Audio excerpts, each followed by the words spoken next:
Welcome to the third video in the Invisalign Outcome Simulator Pro series. In this video, you will learn how to customize your simulation using simulation preferences, the tooth chart, and 3D controls. You can customize the simulation preferences for each simulation view individually. From the Invisalign simulation view, tap Preferences in the upper left-hand corner. First, select the desired Invisalign treatment option from the drop-down list. Depending on your Invisalign doctor site account and regional availability, you may see options such as Comprehensive Package, Moderate Package, Light Package, Express Package, Invisalign Go, and Invisalign Go Plus. Next, you have the option to use an Invisalign preference template like IPP, Invisalign Personalized Plan, or GCP, Global Clinical Preferences. Selecting a template is optional. When you assign a template, all preferences are inherited from it. However, you can still adjust individual preferences and tooth chart settings. Your manual changes will override the template defaults. You can manually adjust the age group, dental midline, spacing, AP corrections, and IPR. Please note that the age group setting is designed to apply different IPP or GCP preferences for adult and teen patients, and this directly affects the simulation outcome. Set your clinical preferences and choose which arch to treat, upper, lower, or both.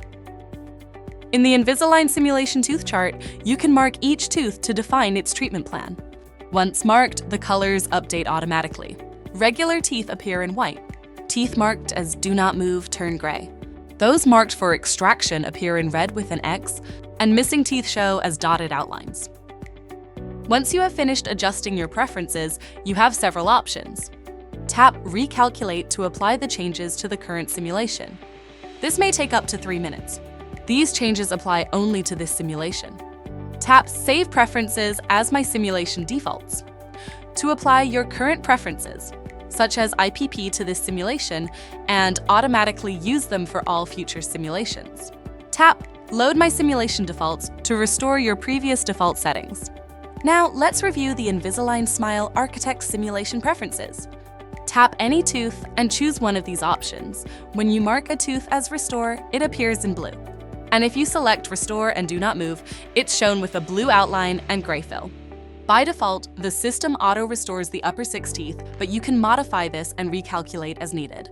You can also switch your tooth numbering system. Tap any number in the chart and choose FDI, Palmer, or Universal to match your preferred notation. Now, let's explore the 3D controls tools, which move teeth manually and adjust the position interactively. These controls work in both orthodontic Invisalign and ortho-restorative Invisalign Smile Architect simulation types, and they are entirely optional. You can use them whenever you want it to refine the outcome. To activate 3D controls, tap the 3D Controls button. For this demonstration, we will choose the ortho-restorative 3D controls. Let's walk through the main functions. Tooth movement. Tap any tooth on the 3D model, then select your movement type in the 3D controls panel. Depending on the control selected, extrusion or intrusion, you can move the tooth accordingly. In the Smile Architect 3D controls, you can choose to move not only the tooth, but also the restoration. If you're using my iTero.com portal, you can select multiple teeth by holding the control key. Once selected, you can move all chosen teeth together using the same control tools. Modifying IPRs and spacing. Tap the flags that appear between teeth to access 2 options. Add IPR and add spacing. You can adjust the amount of IPR or spacing directly within the controls. All changes are saved automatically as you work. With these real-time tools, you can ensure that each simulation accurately reflects your clinical preferences. Please note that any modifications using the 3D controls will trigger a recalculation that makes a few minutes, similar to changes in preferences.